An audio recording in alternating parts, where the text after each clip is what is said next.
Hi, everyone. I'm Emma, and welcome back to the podcast. Today, I'm here with Rosa, who moved from Argentina to the United States and is now a nurse. Rosa, thank you for joining us today. Hi, Emma. Hi, everyone. Thank you for inviting me. We're excited to hear your story. Tell us, how did everything begin? Well, I moved to the United States when I was 22 years old. Back in Argentina, I had studied law, but when I arrived in the U.S., I couldn't work as a lawyer, so I accepted a job as a nanny. I lived in my employer's house and spent most of my time there. I only went out on Sundays. At first, I only cared for the children, but little by little, my employers gave me more responsibilities. I had to clean the house, wash clothes, and eventually take care of an elderly man too. Every day became more exhausting. To save money, I wasn't eating properly. I was overworked and constantly tired. Honestly, I think many migrants can relate to that. At some point, a lot of migrants become so busy working and trying to save money that they forget to take care of themselves. They feel exhausted and often neglect their nutrition. That's exactly what happened to me. After several months, I started feeling weak. One day, while I was cleaning the kitchen, I suddenly fainted. Sorry to interrupt. What does fainted mean? Fainted means losing consciousness for a short time.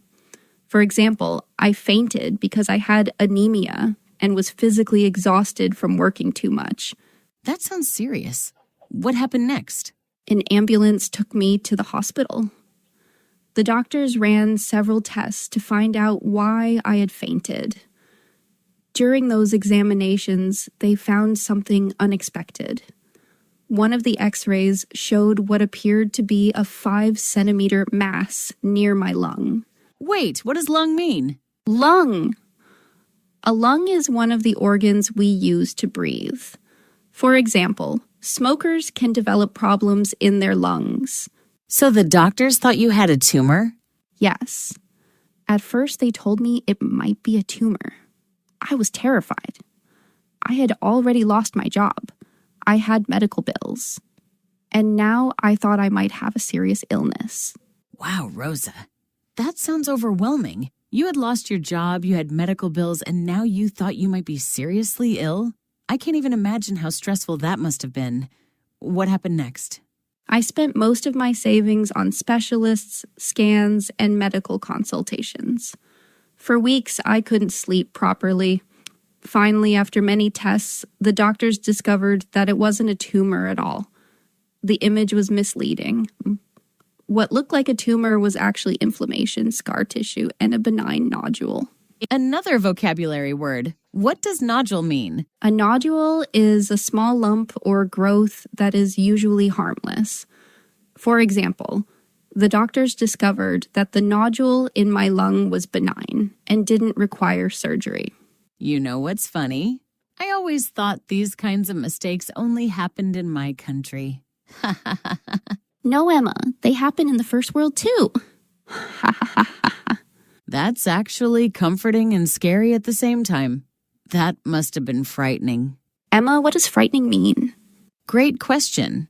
Frightening means something that causes fear or makes you feel scared. For example, receiving news that you might have a tumor is frightening. Frightening? Then yes, it was definitely frightening. Fortunately, the doctors explained that my condition could be controlled with medication and regular checkups. Sorry, what does checkups mean? Checkups are routine medical examinations to monitor your health. For example, I still attend regular checkups to make sure everything is fine. Did you ever think about returning to Argentina? Every day. I had lost my job, I had medical expenses, my savings were disappearing.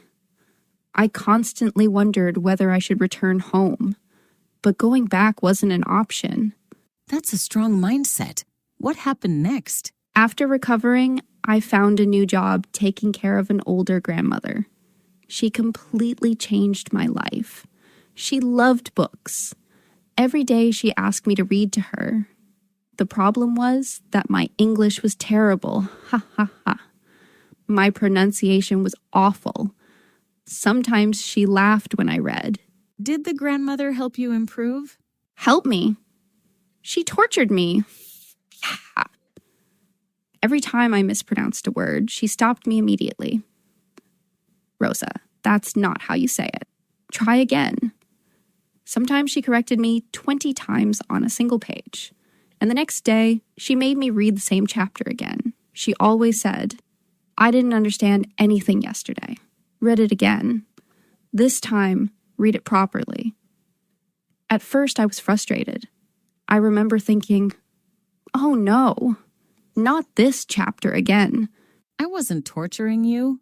I was training you. Ha ha ha, like a personal English coach, but free. Haha. Yes, it was. But I had no money left, and finding another job wasn't easy.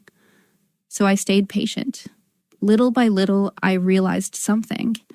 Because she corrected me constantly and made me repeat the same chapters, I started remembering words much faster. The vocabulary stayed in my memory. That's actually a fantastic learning strategy. Yes.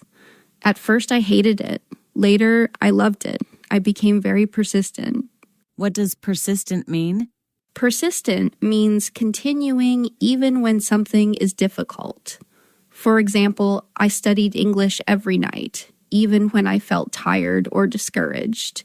You're really persistent. And how long did this continue? About 2 years. During that time, I discovered that I genuinely enjoyed caring for people. I loved helping others.